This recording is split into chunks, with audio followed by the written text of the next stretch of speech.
Well, hey everybody, welcome back to another episode of Totally Wild Food.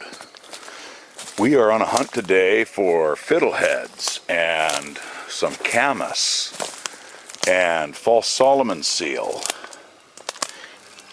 And here we have the Siberian miner's lettuce, Claytonia siberica. Just gorgeous.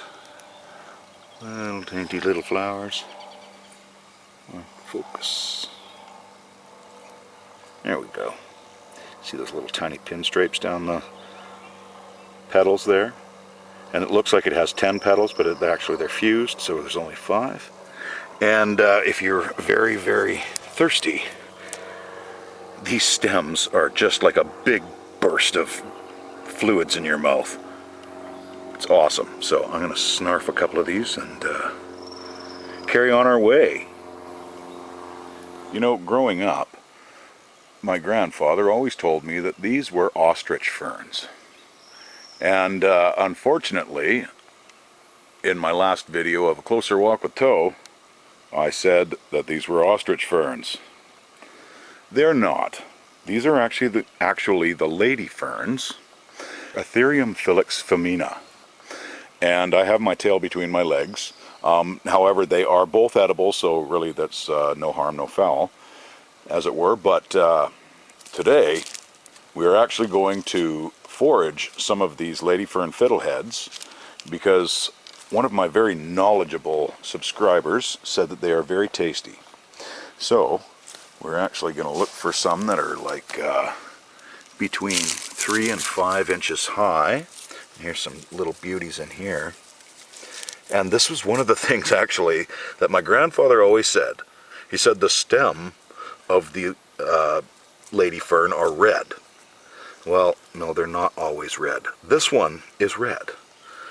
But quite often, they're just green, green, green. So yeah, they come in different colors, but the fronds are always the light, beautiful light green. Anyway, so that's another way of misidentifying, as it were. So we're gonna actually harvest some of these little beauties. This one's a sweet one, and I'm gonna go. There's another one right there. And you don't want to take every fiddlehead off of these ferns because you will kill the plant. So you know, I try to just take 1, maybe 2 from each tuft, and they're everywhere. So. Alright, I'm going to gather up a bunch of these and we'll carry on looking for the false Solomon seal. Okay, so I think we have enough fiddleheads here, and I found one very young false Solomon seal, which is what we want. Kind of like asparagus. Well, truthfully, these are kind of like asparagus too. And you can see here, here's the version of the red. And here's a version of the green stalk. So they are the same plant, however, misidentified by my grandfather. And then, of course, passed on to me. Thank you very much. Either way, my apologies. And we're going to carry on, and I know where there's a bunch of false Solomon seal on my driveway, believe it or not. Okay, away we go. I'm just coming down the driveway. Here is the false Solomon seal, the Anthium racemosum. And these guys will end up having a little tuft of berries at the end. On the false Solomon seal, on the true Solomon seal, the flowers and the berries will be staggered down the stem. The other thing is the berries are delicious, but everybody's after them, the birds, the deer, everything. But these guys taste a lot like asparagus. So we're looking for the smallest plants that we can. And there's quite a few of them here, so I'm not worried about grabbing a couple. And I think that one here is small, but not small enough. That one, right there. And they're still kind of furled up. That's what we want. Okay.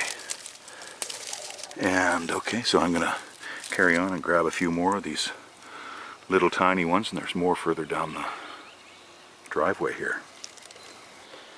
Also in our meal, for a little bit of color, we're going to add some Lamium purpureum which is also called the dead nettle or the purple monster. And this is part of the mint family. It has a square stalk and full of so many different nutrients for you, and they're antioxidant, antifungal, antimicrobial. I believe they're even antihistamine. So I'm just going to throw a couple of the flower heads in the stir fry. And we might just as well add a few of these nice new tender shoots from this broadleaf dock, Rumex obtusifolia.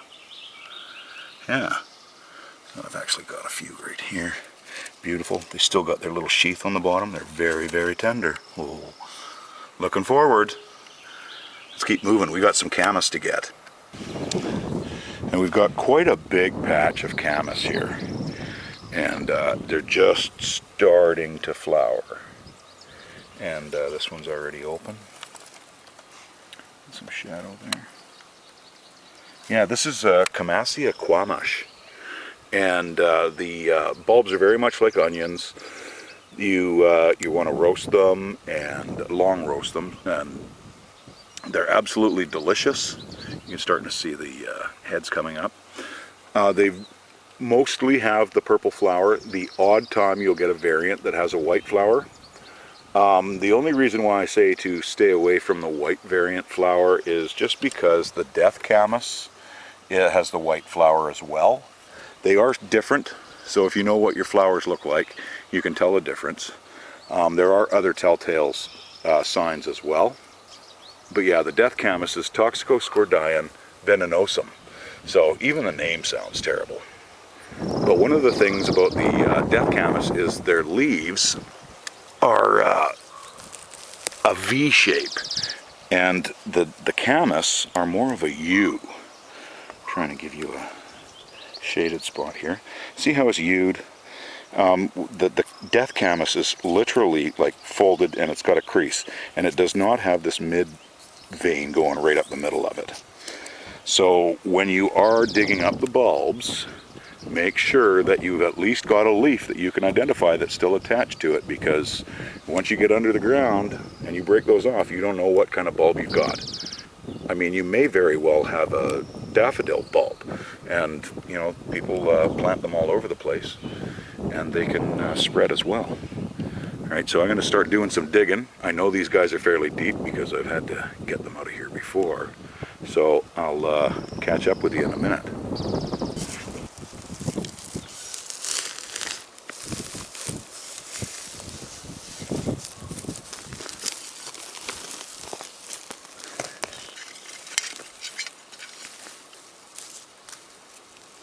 Okay, so here we go. We have one of the bulbs, all dirty and whatnot, but it'll clean up and roast up just the same. So I'm going to grab another few of these, and we'll call her good. And this is what it looks like, having all these little Camas bulbs. And as you can see, I kept the leaves attached to them, so I know for sure. Alright, we'll take these, put them in our basket, and then I'm going to try and find some bull thistle. But they're a 2-year life cycle, and the second-year ones are not really all that tall yet. But the inside of them is just, it's really, really nice. Very refreshing. Hopefully the wind hasn't affected this video too badly. Alright, let's add these in there. Have to wash everything when we get back because of the dirt, but have to wash it anyways because of the bugs. Oh, coming along the trail here with all the Oregon grape blooming. It just smells up the whole forest. So sweet. And these guys are quite easy to miss. These are our version of the chocolate lily, Fritillaria affinis, in the Pacific Northwest here. And these guys are just absolutely, they're dainty. They have very mottled color, as you can see. Now, the chocolate lily grows everywhere in the world, and but they all different names. And actually the one in Australia is actually in a completely different genus altogether. It's Dicopagon, and so really, really strange. But this is in the Fritillaria genus, and it goes from Alaska all the way down to Northern California, and then from Southern California down to Northern Mexico. There's Fritillaria biflora, which is a totally different one, and they also call that one chocolate lily. So it's always a good reason to go by the Latin name, not just by the common name. But yeah, these guys are just gorgeous, and their bulbs are edible. They're kind of like rice, a little bit larger, some of them, and they're little bulblets. And you can soak them for a day, change the water once in between because they are bitter, and it'll take away the bitterness, and you can sprinkle them on a salad. You can put them with, you know, a fish or something else. Really, really nice. So yeah, they're and they also the bulblets are very close to the surface. And here's another set right over here. You know, they're not quite as open yet as the others, but really, really, really sweet. And they don't smell like chocolate. They don't taste like chocolate. Ooh, as a matter of fact, they smell kind of like a baby diaper, to tell you the truth. But yeah, I believe the one in Australia, that's in a totally different genus, the Dicopagon, I believe that one actually does smell like chocolate. So, interesting. Moving on. Well, there isn't any bull thistles that are tall enough, but we do have Himalayan blackberry new shoots, meristematic shoots, Rubus armeniacus, and I'm going to pick a few of these little dainties. Their thorns are not started yet. Just going to throw a few in to make up for some bulk. Awesome. They're kind of everywhere here because I've just finished clearing this out. And the meristematic growth, this new stuff, is just chock full of every vitamin you can think of. Vitamin C is a huge one in it. And yeah, it's awesome. I'll gather another couple of these and we'll head into the house. So we're going to start by stripping the husk off the bulb here. We get down to the white. I don't need the tops anymore. I just needed them for identification purposes. And there we go. This is what we're looking for. Get these all cleaned up, and I'll catch up with you in a minute. And they actually end up looking a lot more like shallots than anything, or shallots if you want to pronounce them differently. And they're not even related to the onion. They're not in the allium genus. They're actually related to asparagus, believe it or not. Alright, so I'm just going to wash these up. I'm going to coat them with a little bit of olive oil and a little bit of salt, and we're going to throw them in the oven for a slow cook. So we're just going to add just a little snifter of, just a drizzle. Get these guys all coated. And we're just going to slap them on a piece of parchment paper.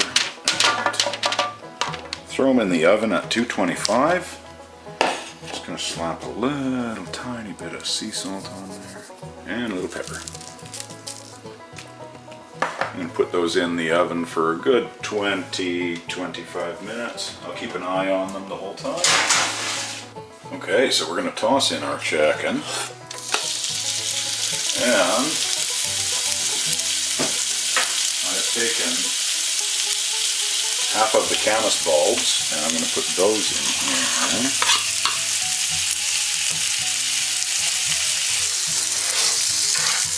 As you can see, I'm not making a huge one, but this is all I need.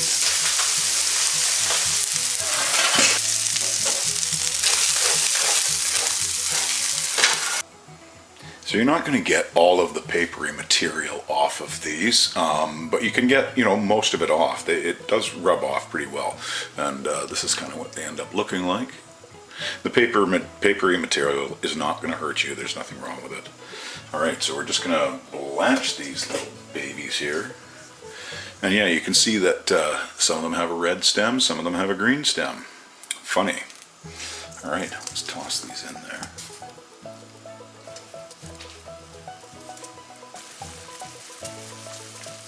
Now it doesn't take long, and in order to keep their beautiful green color, as soon as you get it drained, you want to pop it into some very cold water. Ice water is preferable, but and this will help keep its beautiful color, as we can see here. Okay, we are going to take our Camas. In that frying pan, we're going to take our Fiddleheads, drop them all in there.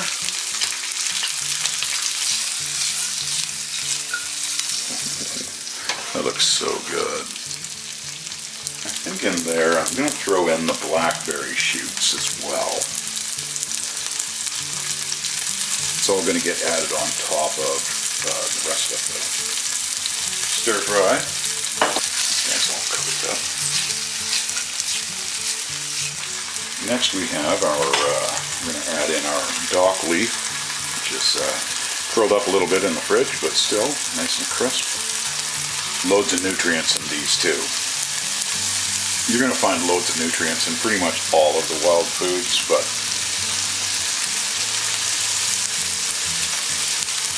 alright, and then we have our slightly wilted false Solomon seal, and we're just going to, I'm going to cut this.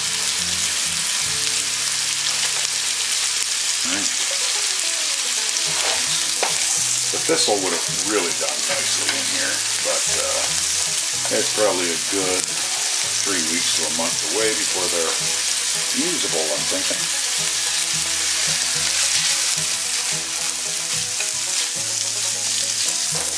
Oh, this is starting to smell really good. I'm going to add in our Lamium purpureum, dead nettle. And get those hairs that are on them broken down a little bit with the heat. We do add a nice little touch of color though. Very nice. Alright. We're going to add a little bit of chicken stock. Swapping it around here badly. And we will add our rice vermicelli.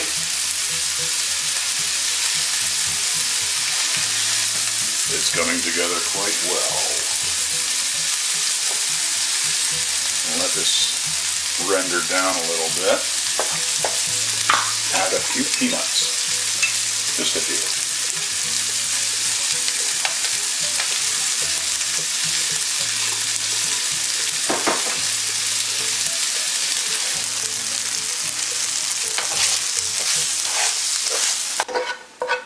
Okay, this is our base